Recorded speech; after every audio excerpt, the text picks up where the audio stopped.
서울 강남구 청담동. 해질 무렵 붉은 햇살이 고요하게 골목을 따라 내려오더니 고풍스러운 저택 담장 위를 넘어 정원으로 스며들었습니다. 청담동에서도 오래된 명성을 자랑하는 이 저택에는 오랜 시간 한자리를 지켜온 여인이 살고 있었습니다. 장미영. 70을 바라보는 나이, 재계에서 원로라 불릴 만큼 오랜 세월을 굳건히 버텨낸 인물이자 대재벌 가문을 이끌어온 중심이었습니다. 젊은 시절 남편을 일찍 떠나보낸 뒤 혼자 힘으로 아들을 키웠고 그 아들마저 일찍 세상을 떠나자 외손자 이서준을 품에 안고 다시 삶을 시작한 사람이었습니다. 그날 장미영은 응접실 중앙의 가죽 소파에 앉아 있었습니다. 그녀의 앞에는 손자 이서준, 그리고 그 곁에는 한 여성이 조심스럽게 앉아 있었습니다. 서준의 연인 최유진이었습니다. 서준은 반듯한 청년이었습니다. 대학을 해외에서 마치고 돌아와 장미영이 운영하던 재단의 신사업 파트에서 일을 배우고 있는 중이었습니다. 온화한 성품의 논리적인 사고, 그리고 무엇보다 주변 사람들에게 따뜻한 태도로 유명했습니다. 하지만 세상 물정엔 다소 어두운 면이 있었고 사람의 본질을 보는 눈은 아직 어설펐습니다. 장미영은 그것이 늘 걱정이었습니다. 서준은 그날따라 유난히 긴장한 듯 보였습니다. 손에 땀이 맺혔고 말끝이 살짝 떨렸습니다. 할머니, 오늘 이렇게 인사드리러 온 건 전하고 싶은 게 있어서예요. 말을 이어가는 동안 그는 유진의 손을 조용히 잡았습니다. 저 유진 씨와 결혼하고 싶습니다. 순간 응접실의 공기가 정지한 듯 고요해졌습니다. 창밖에서 흔들리던 나뭇잎 소리마저 들리지 않는 듯 했습니다. 장미영은 짧게 숨을 들이켰습니다. 그리고는 천천히 미소를 지었습니다. 그러나 그 미소 뒤에 감춰진 감정은 복잡하고 단단했습니다. 그녀의 시선은 곧 유진에게로 향했습니다. 시선이 닿는 순간 유진은 미세하게 자세를 고쳐 앉았습니다. 눈빛에는 미소가 깃들어 있었지만 장미영은 그 안에서 어딘지 모를 인위적인 결을 느꼈습니다. 처음 뵙겠습니다, 여사님. 서준 씨가 항상 할머님 이야기를 많이 하셨어요. 뵙게 되어 영광입니다. 최유진은 고개를 살짝 숙이며 공손히 인사했습니다. 단정한 검정 원피스의 간결한 진주 귀걸이, 말투는 또박또박했고 미소는 흠잡을 데 없이 정중했습니다. 하지만 장미영은 순간 느꼈습니다. 그 미소가 지나치게 정제되어 있다는 것을요. 서준은 할머니의 반응을 살피며 말했습니다. 유진 씨는 정말 대단한 사람이에요. 회사에서도 신뢰받고 있고 제게는 누구보다 진심으로 다가온 사람이에요. 장미영은 고개를 끄덕였지만 속으로는 이미 생각이 많아졌습니다. 그녀는 평생 수많은 사람을 만나왔고 그들이 웃을 때보다 말없이 눈을 돌릴 때 진심을 알아챌 줄 아는 사람이었거든요. 차를 마시는 동안 유진은 부드럽게 장미영과 대화를 이어갔습니다. 대화는 무난했지만 장미영은 유진의 손짓, 목소리의 톤, 말 사이의 리듬을 놓치지 않고 지켜보았습니다. 그러다 서준이 잠시 전화를 받으러 자리를 비우자 유진은 갑자기 눈빛을 바꾸고 거실 곳곳을 천천히 훑기 시작했습니다. 벽에 걸린 그림, 선반 위에 도자기, 유리 장식장 안에 고가 골동품까지. 시선은 짧지 않았고 마치 가격을 매기듯 일정한 패턴을 따라 움직였습니다. 장미영은 말없이 그 모습을 바라보다가 찻잔을 조심스럽게 내려놓고 입을 열었습니다. 사람이 너무 완벽하면 오히려 이상한 법이지요. 유진은 그 말을 듣고 머뭇거리다 미소 지었습니다. 제가 혹시 무례한 행동을 했을까요? 아니요. 다만 살아보니 알겠더군요. 겉모습과 말투가 아무리 좋아도 마음은 언젠가 드러나게 되어 있어요. 장미영은 조용히 그 말을 남겼습니다. 그 순간 유진은 짧게 웃었지만 눈동자가 살짝 흔들렸습니다. 저녁이 끝난 후 서준과 유진이 돌아간 뒤 장미영은 혼자 응접실에 남아 있었습니다. 그녀의 눈은 닫힌 문을 향해 있었고 생각은 계속해서 유진의 미소를 되짚고 있었습니다. 그날 밤 장미영은 전화를 걸었습니다. 정수가 나야. 미영 언니, 이런 늦은 시간에 웬일이셔? 너네 회사 구내식당에 자리 하나 만들 수 있을까? 갑자기 왜? 급식 이모로 한 달만 내가 직접 일하려고. 뭐라고? 언니가 직접? 그래, 손자의 인생이 걸린 일이야. 그냥 직접 확인해 봐야겠어. 정숙은 한참을 말이 없었습니다. 그리고 천천히 숨을 들이쉬고 말했습니다. 그래요, 내가 방법을 생각해 볼게요. 그렇게 장미영은 이미영이라는 이름표를 가슴에 달고 H그룹 식당으로 향했습니다. 회장 배정숙의 도움으로 신입 아르바이트 직원으로 등록된 그녀는 식당 복장을 차려입고 머리를 머리망으로 정갈이 감쌌습니다. 허리를 곧게 세운 채 식판 배식대 뒤에 섰을 때 누구도 그녀가 H그룹의 창립 멤버 중 한 명이며 이서준의 할머니라고는 상상조차 하지 못했습니다. 고된 환경이었지만 장미영은 묵묵히 맡은 자리를 지켰습니다. 국자를 쥔 손은 처음엔 다소 어색했지만 그녀의 시선만큼은 누구보다 날카롭고 정확했습니다. 사람들의 말투, 걸음걸이, 눈빛, 식판을 내미는 손동작까지 그녀는 하나도 놓치지 않고 지켜봤습니다. 점심시간이 한창이던 오후 12시 45분쯤 대기업답게 넓은 식당이 북적이기 시작했고 마침내 그녀가 기다리던 인물이 등장했습니다. 최유진. 단정한 회색 정장 차림에 고급 브랜드의 심플한 백을 어깨에 메고 그녀는 여느 때처럼 자신감 있는 걸음으로 식당 안으로 들어섰습니다. 주변 동료들과 농담을 주고받으며 친절한 표정을 지어 보였습니다. 입가에 걸린 미소는 정제돼 있었고 말투는 부드러웠으며 분위기를 쥐락펴락하는 능숙한 사람이었습니다. 하지만 배식대 앞에 가까워지자 그녀의 얼굴에서 미소가 서서히 사라졌습니다. 유진은 장미영 앞에 식판을 내밀며 말했습니다. 이모, 밥 적당히 주세요. 제가 그렇게 많이 먹게 생겼어요? 말끝이 무뚝뚝했고 눈빛엔 귀찮다는 감정이 스며 있었습니다.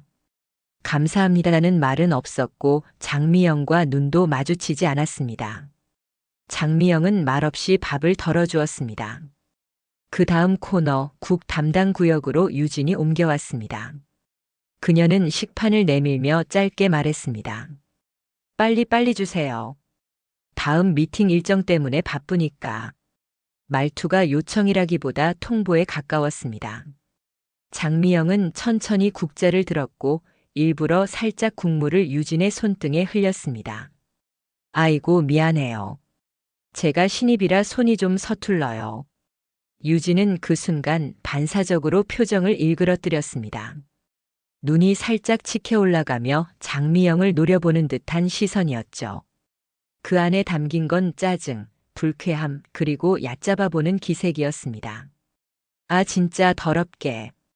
그녀가 차가운 목소리로 말했습니다. 이런 거 하나도 못해. 장미영은 그 말이 마음속에서 오래 맴돌았습니다. 유진은 식판을 받아들고 자리를 옮기며 다시 동료들과 어울렸습니다. 불쾌함은 금세 지운 듯 행동했지만 그녀가 보여준 그 짧은 표정 하나에 장미영은 충분히 알 수 있었습니다. 자신의 기준에서 아래에 있다고 여긴 사람에겐 불필요한 배려조차 하지 않는 사람이라는 것을요. 그날 오후 장미영은 배식을 마친 뒤 휴게실에 들어갔습니다. 식판을 닦으며 함께 일하던 이모가 말을 걸었습니다. 미영 이모, 오늘 유진 과장 봤어요? 네, 국 퍼줬어요. 그 사람 겉으론 참 반듯하죠? 근데 우리에겐 늘 딱 저래요. 말은 해도 눈은 안 마주치고 고맙다는 말은 한 번도 못 들어봤어요. 장미영은 고개를 끄덕이며 물었습니다. 혹시 뭐 불만 같은 걸 말한 적 있나요? 이모는 잠시 생각하다가 피식 웃었습니다. 얼마 전엔 반찬 그릇이 살짝 삐뚤게 놓였다고 트레이 놓는 데서 일부러 꽉 내려놓고 갔어요. 우린 아무 말도 안 했는데 지나가면서 서비스 정신이 부족하네라고 중얼거리더라고요. 그녀의 말에 다른 이모들도 고개를 끄덕였습니다. 우리끼린 유진 과장이 두 얼굴의 천사라고 불러요. 임원들 앞에선 완전 천사처럼 굴잖아요. 근데 눈치 없는 신입사원들한테는 싸늘하게 말해요. 정색도 곧잘하고요. 장미영은 그들의 이야기를 조용히 들으며 유진의 본 모습을 하나씩 퍼즐 맞추듯 정리해 갔습니다. 그녀는 겉으론 단정하고 교양 있어 보이지만 본질은 권력 위주, 철저히 계산된 태도를 가진 사람이었습니다. 누가 위인지 누가 아래인지 명확히 나누고 그 기준에 따라 태도를 조절하는 타입이었죠. 그리고 바로 그날 저녁 식당을 나서려는 찰나 장미영은 유진이 구내식당 입구 옆에서 동료 한 명과 통화하는 장면을 목격했습니다. 유진은 사람들의 시선을 피해 살짝 고개를 돌려 말했지만 장미영은 분명히 들었습니다. 아, 몰라. 오늘도 국자로 내 손등에 국물 흘려. 진짜 불쾌했어. 나이 들면 눈도 손도 같이 둔해지는 건가 봐. 좀 쉬지 왜 굳이 일까지 하시는지 모르겠어. 그 말에 장미영의 손이 조용히 떨렸습니다. 이건 단순한 까탈이 아니었어요. 그 말 속엔 명확한 차별과 얕잡음이 있었습니다. 그녀는 깊이 숨을 들이마셨습니다. 이 아이 절대 서준이 곁에 두면 안 된다. 그 순간 장미영의 마음은 확고해졌습니다. 이제 행동에 나서야 할 때였습니다. 며칠이 지나고 장미영은 어느새 구내식당의 리듬에 익숙해졌습니다. 70을 넘긴 몸에는 고된 일이었지만 그녀는 눈 하나 깜짝하지 않았어요. 그녀에겐 분명한 목적이 있었기 때문이었죠. 바로 손자의 인생을 좌우할 사람의 진짜 얼굴을 확인하는 일이요. 그러던 어느 날 오후 배식 마감을 마친 뒤 장미영은 구내식당 옆 휴게실로 향했습니다. 허리를 펴며 따뜻한 물 한 모금을 마시던 중 익숙한 목소리가 들렸습니다. 조용한 말투 그리고 얇게 깔린 웃음. 최유진이었어요. 그녀는 구내식당 복도를 지나며 동료와 통화를 하고 있었습니다. 응, 요즘엔 좀 속도가 붙었지. 서준 씨 쪽은 거의 넘어온 상태야. 문제는 할머니 쪽이지. 그분이 만만치 않아. 잠시 정적이 감돌았어요. 아니야, 무서운 사람이야. 표정 하나 안 바꾸고 사람을 재는 타입. 실수라도 하면 바로 눈치채. 목소리는 조심스러웠지만 한편으론 자신감도 묻어나 있었습니다.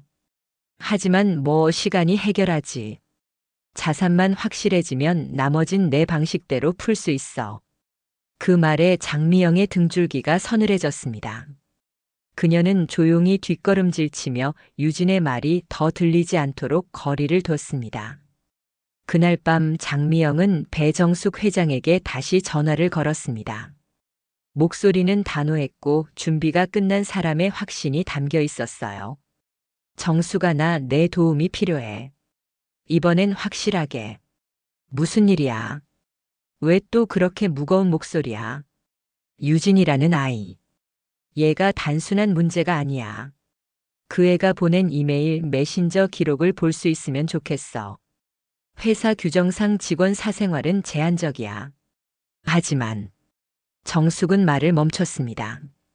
반대하고 싶은 마음과 친구로서 외면할 수 없는 마음이 동시에 교차하고 있었습니다. 보안팀에서 요즘 일부 직원 통신을 모니터링 중이야. 보안 정책 위반을 막기 위한 내부 정책이지. 공식적인 요청은 어려워도 비공식으로 확인해 줄 수는 있어.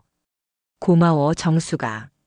그 아이가 서준이를 진심으로 사랑하는 게 아니라면 그걸 내가 보여줘야 해.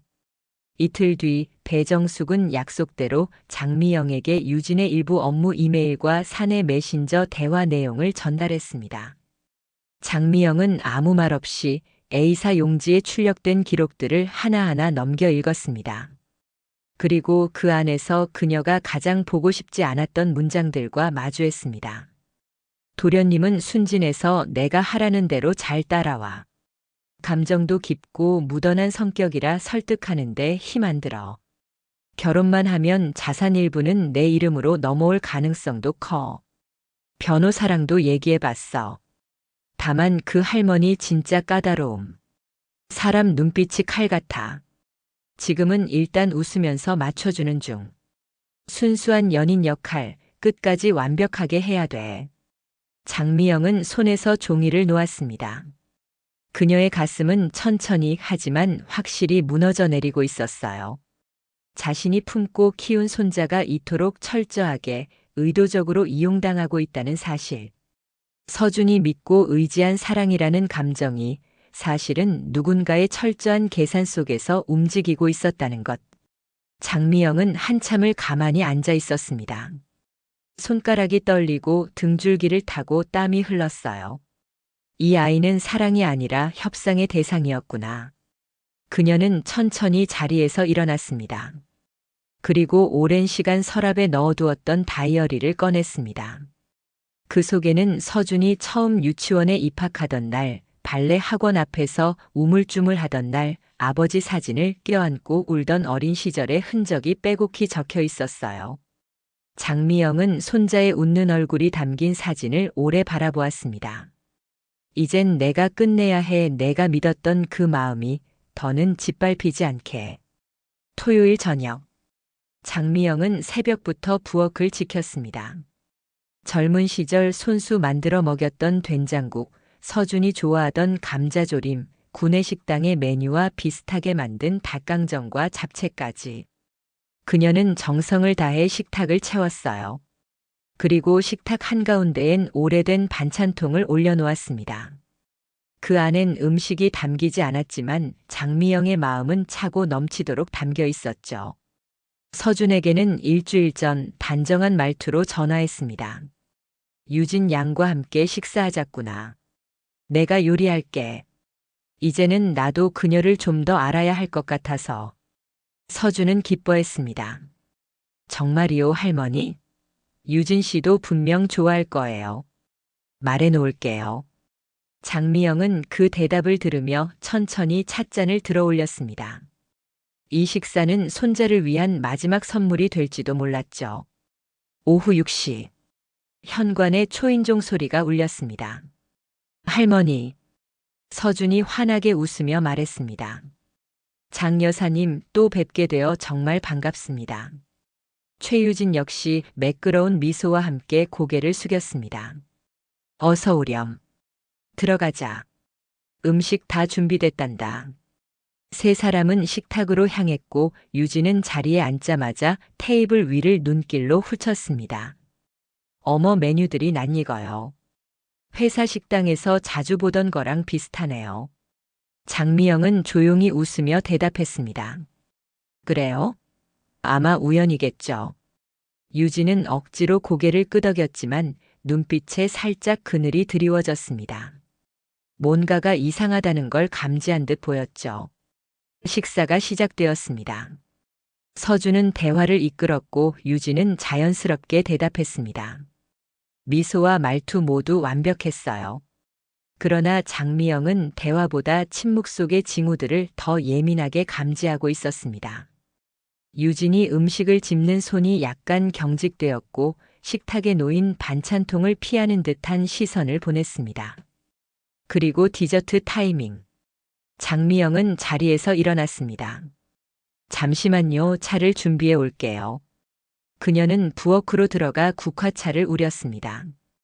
뜨거운 물이 차잎을 덮고 향이 퍼지는 그 순간 장미영은 마음속으로 말했어요. 이제 끝내자. 차를 들고 돌아온 그녀는 다시 자리에 앉았습니다. 조용히 찻잔을 내려놓고 두 손을 식탁 위에 모았습니다. 그리고 유진을 바라보았어요. 유진 씨, 제가 누구인지 다시 소개해 드려야 할 것 같네요. 유진은 눈을 깜빡이며 고개를 기울였습니다. 네, 무슨 말씀이시죠? 장미영은 가방에서 천천히 앞치마 하나를 꺼냈습니다. 이미영이라는 이름표가 달린 구내식당 앞치마였죠. 그리고 유진 앞에 천천히 내려놓았습니다. 21일 동안 난 당신이 다니는 회사의 구내식당에서 급식 이모로 일했어요. 유진의 얼굴엔 혈색이 사라졌어요. 찻잔을 들던 손이 흔들렸고 살짝 떨리며 잔이 딸깍하고 부딪혔습니다. 장난이시죠? 진심이에요. 내 손자 서준이를 위해서였어요. 당신이 어떤 사람인지 직접 눈으로 확인해야 했습니다. 서준은 옆에서 깜짝 놀라 장미영을 바라봤습니다. 할머니, 무슨 말씀이세요, 설마? 장미영은 대답 대신 또 하나의 봉투를 꺼내 테이블 위에 올렸습니다. 그 안에는 인쇄된 이메일 캡처, 메신저 기록, 날짜가 박힌 문서들이 정리되어 있었죠. 서준은 하나하나 넘기며 읽었습니다. 감정도 깊고 무던한 성격이라 설득 쉬움. 결혼만 하면 자산 확보 가능성 높음. 그의 손이 멈추고 눈이 흔들렸습니다. 유진 씨, 이게 뭐예요? 유진은 침묵했습니다. 그녀의 손이 식탁 위에서 천천히 움츠러들었어요. 미소는 사라졌고 대신 입술이 하얗게 말라 있었죠. 잠시 후 유진은 의자를 밀고 천천히 일어났습니다. 그리고 작게 웃으며 말했어요. 정말 대단하시네요, 여사님. 이렇게까지 하실 줄은 몰랐어요. 내 손자의 삶이 달린 일이었으니까요. 서준 씨. 유진은 시선을 돌려 서준을 바라보았습니다. 난 처음부터 당신을 이용하려 했던 건 아니었어요. 정말 좋아했어요. 지금도 그 마음은 진심이에요. 진심이었다고? 서준의 목소리는 갈라졌습니다. 그런 사람이 급식 이모들한테 냄새나고 지겹다는 말을 해요? 그건 그땐 그냥. 아니야. 서준이 조용히 고개를 저었습니다. 그게 당신이 약한 사람들을 대하는 방식이었고, 그게 진짜 당신이야. 유진은 말이 없었습니다. 침묵 속에서 그녀는 마침내 자신이 졌음을 깨달았죠. 장미영은 반찬통을 식탁 가운데로 가져다 놓으며 마지막 말을 남겼습니다. 이 반찬통으로 나는 우리 가족을 지켰어요. 진심만 담았고 계산은 없었죠. 유진 씨, 당신은 이 반찬통에 뭘 담으려 했습니까? 사랑입니까? 아니면 계산입니까? 유진은 고개를 숙인 채 아무 말 없이 식탁을 떠났습니다. 현관문이 닫히는 순간 마치 한 시대가 끝난 듯한 긴장이 저택 안에 감돌았습니다. 최유진의 자리는 텅 비어 있었고 서준은 그 자리만을 멍하니 바라보고 있었어요. 장미영은 천천히 자리에서 일어나 조심스럽게 서준의 어깨에 손을 얹었습니다. 서준아. 그 말에 서준은 고개를 푹 숙인 채 중얼거리듯 말했습니다.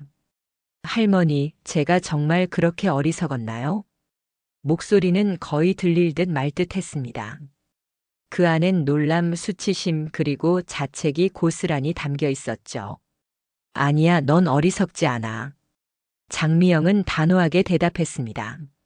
넌 진심으로 사랑했을 뿐이야. 그건 어리석은 게 아니야. 그건 사람의 가장 순수한 마음이지. 서준은 천천히 고개를 들었습니다. 그의 눈엔 눈물이 그렁그렁 맺혀 있었지만 흘리진 않았습니다. 입술은 굳게 다물려 있었고 이마엔 힘이 들어가 있었죠. 상처받았지만 꺾이지 않은 그런 표정이었어요. 근데 왜 저는 그런 사람을 못 알아봤을까요? 그렇게 많은 시간을 함께 했는데 왜 전 아무것도 모르고 있었을까요? 장미영은 그의 손을 살포시 감쌌다. 사랑하는 사람의 진심은 때론 보이지 않는단다. 보이고 싶지 않아서가 아니라 내가 믿고 싶은 대로 보려 하기 때문이지. 그럼 그게 잘못이었어요? 아니. 그녀는 천천히 고개를 저었습니다. 그건 사람이 사람을 진심으로 대할 때 생기는 자연스러운 착각이야.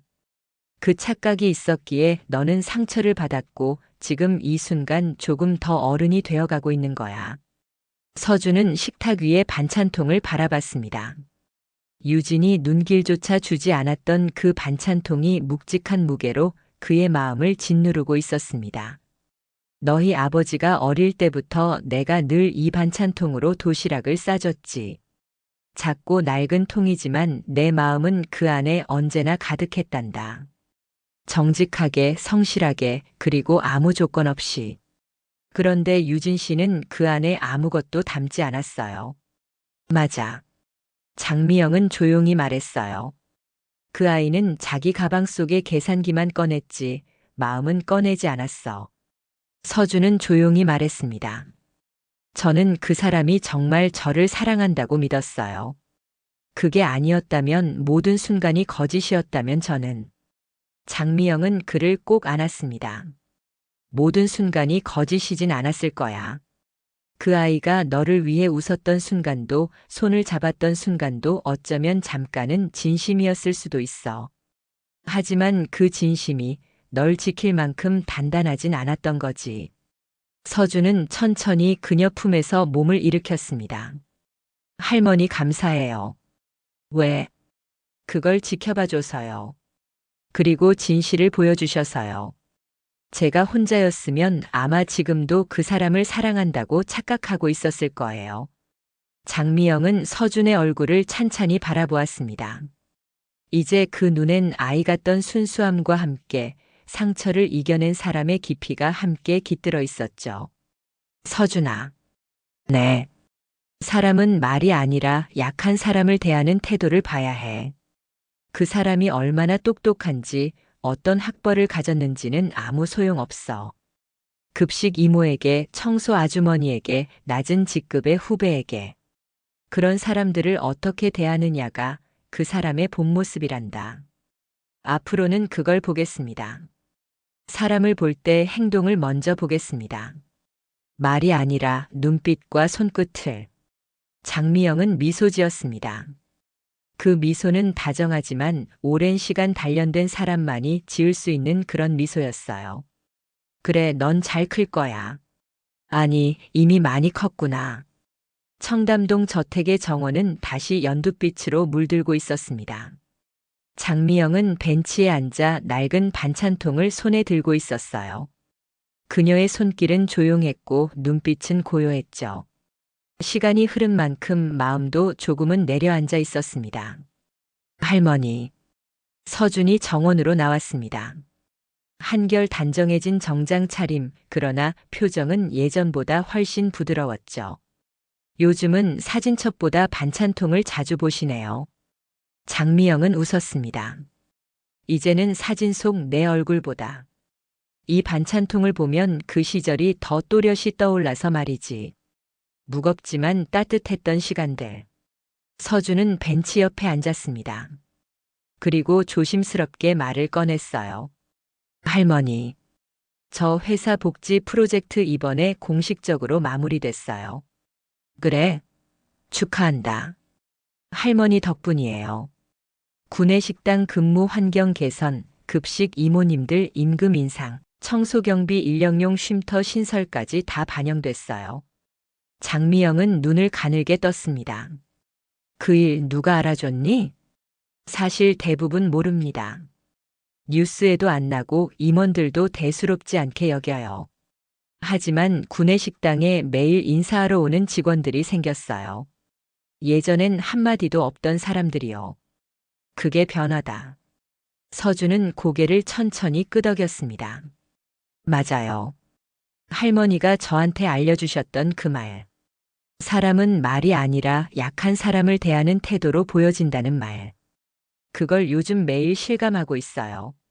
장미영은 그를 바라보며 조용히 물었습니다. 이제는 사람이 좀 다르게 보이니? 예전엔 스펙이 먼저 들어왔어요. 지금은 말투와 눈빛이 먼저 보여요. 그리고 식판을 내려놓는 손이 어떤지 그런 게 눈에 들어옵니다.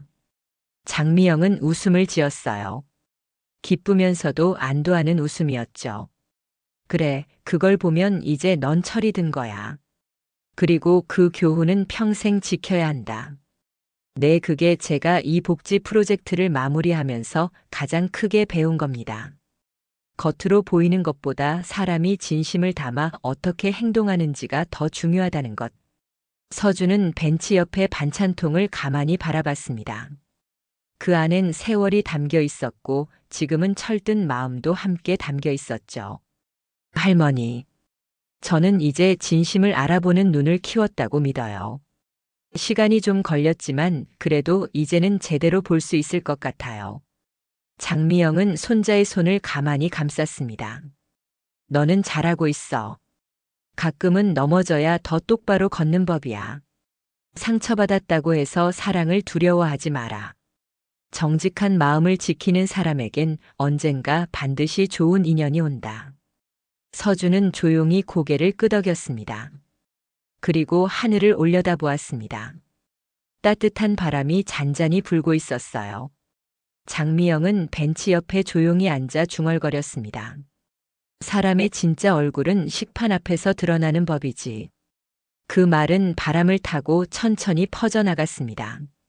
긴 시간 많은 걸 잃고 또 얻은 두 사람은 그 말의 무게를 온전히 이해하고 있었습니다.